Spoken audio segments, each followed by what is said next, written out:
সম্প্রতি ইনকিলাব পত্রিকায় দেখলাম যে ইসলাম ধর্ম গ্রহণ করতে চাচ্ছেন ক্রিশ্চিয়ানো রোনাল্ডো। তো এই ক্রিশ্চিয়ানো রোনাল্ডো এতদিন যে খ্রিস্টান ছিলেন, উনি যদি এখন ইসলাম গ্রহণ করে, ইসলাম কি তার সমস্ত গুনাহগুলো মাফ করে দিবে, অতীতের গুনাহগুলো? ভেরি ভেরি ইম্পর্টেন্ট একটি প্রশ্ন। ক্রিশ্চিয়ানো রোনাল্ডো তিনি ইউরোপিয়ান একজন ফুটবলার, সারা পৃথিবীতে তার যশ খ্যাতি আছে ফুটবল অঙ্গনে, সম্ভবত পর্তুগালের, আমি যতটুকু পত্রিকায় দেখেছি। আসলে এই কথাটা উঠেছে মূলত তার সতীর্থ গোলকিপার ওয়ালিদ আবদুল্লাহর একটা মতামতকে কেন্দ্র করে। আপনারা হয়তো অনেকেই জানেন যে সৌদি আরবে দীর্ঘদিন ধরে তিনি খেলছেন আল নাসেরের হয়ে। আজকের আমি খেলার বিষয়টা হাইলাইট করতে চাচ্ছি না, কারণ আমি নিজেও খেলা দেখি না, কিন্তু যখন দিন রিলেটেড কোনো প্রশ্ন আমাদের কাছে চলে আসে তখন একটু পড়াশোনা করার চেষ্টা করি যে আসলে ঘটনাটা কি। আমি দেখলাম যে ওয়ালিদ আবদুল্লাহ তিনি একটা জায়গায় বলেছেন যে যখন অনুশীলন চলে, কোথায় আরেক মূল খেলার আগে অনুশীলন চলে না, ক্রিকেট হোক, ফুটবল হোক, দাবা হোক, তারপরে হচ্ছে আপনার অন্যান্য যেই গল্ফ হোক, অন্যান্য যত খেলা আছে,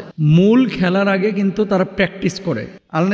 আল নাসেরের এই সতীর্থ সাবেক গোলকিপার তিনি বলছেন, ওয়ালিদ আবদুল্লাহ, যে উনি সৌদি আরবে আসার পরে এই যে আজান, মক্কার আজান, মদিনার আজান, উনি তো সব মক্কা মদিনায় তো ঢোকেন না, কারণ মক্কা মদিনার বাইরে তিনি অবস্থান করেন। ইয়াহুদি খ্রিস্টানদের জন্য মক্কায় প্রবেশ এটা তো নিষিদ্ধ, আপনারা জানেন, হেরেমের ভিতরে আর কি। এখন বাইরে যে সৌদি আরবের মসজিদগুলোতে আজানগুলো হয়, এই আজানগুলো শুনে তিনি নাকি পূর্ব থেকে মুগ্ধ। এখন আজান, এদেশের কোরআন তেলাওয়াত, তারপরে ধর্মীয় কৃষ্টি কালচার, সংস্কৃতি, এগুলো দেখে পূর্ব থেকে তিনি মুগ্ধ। তো এগুলো নিয়ে উনি সতীর্থদের কাছে বারবার জিজ্ঞেস করেন, এটা কি, সেটা কি, এটা কি, ওটা কি, জিজ্ঞেস করতে করতে করতে একসময় ইসলাম সম্পর্কে মোটামুটি তার ধারণা হয়। এবং তিনি বলতেছেন যে যখন মানে ম্যাচের আগে প্রস্তুতি চলে, তখন যদি আজান হয়, উনি কোচকে পর্যন্ত বলেন যে এখন প্র্যাকটিস বন্ধ রাখেন, কোচকে পর্যন্ত বলেন, এবং উনি নিজেও নাকি প্র্যাকটিস কখনো কখনো বন্ধ রাখেন, কখনো কখনো।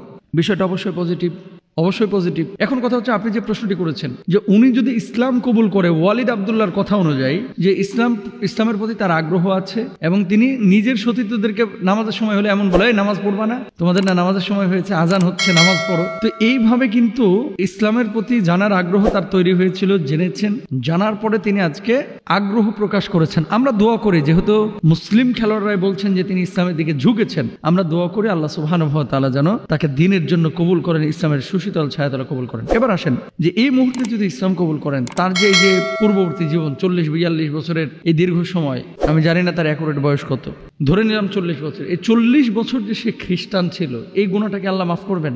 ভাই, শুধু 40 বছর না, হাদিসের ভাষ্য অনুযায়ী ধরেন আপনি 100 বছর বেঁচেছেন, 99 বছর 11 মাস 29 দিন, এই দিনে এসে আপনি ইসলাম কবুল করেছেন, বাকি 100 বছরের 99 বছর আপনি খ্রিস্টান ছিলেন। আপনি ইসলাম এবং ঈমান কবুল করার সঙ্গে সঙ্গে আল্লাহ রাব্বুল আলামিন এই 100 বছরের সমস্ত গুনাহ মাফ করে দেবেন। কত বড় কথা! তোর ক্রিশ্চিয়ানো রোনাল্ডো যদি এখন ইসলাম কবুল করে, অবশ্যই তার গুনাহ মাফ হয়ে যাবে। এখন আপনার আমার করণীয় কি? আপনার আমার করণীয় হচ্ছে, দেখেন, আমরা বারবার একটা কথা বলি, আদর করে, ভালোবেসে, সোহাগ করে মানুষকে দিনটা যত সহজে বোঝানো যায়, আক্রমণাত্মক হয়ে মার কাট করে সবসময় কিন্তু মানুষের ভিতরে জায়গা করা যায় না, দিনটা ঢোকানো যায় না, প্রবেশ করানো যায় না। এই জন্য আমরা সবসময় অমুসলিমদের সাথে যখন চলাফেরা করব, দেশে হোক বিদেশে হোক, ইসলামের সৌন্দর্যগুলো আমরা তুলে ধরার চেষ্টা করব। এতে করে ইফেক্টটা বেশি হয় সামাজিকভাবে, এবং এতে করে ইসলামের সৌন্দর্যটা অমুসলিমরা খুব সহজে অ্যাকসেপ্ট করতে পারে। আল্লাহ তাআলা আমাদের সবাইকে বোঝার তৌফিক দান করুন।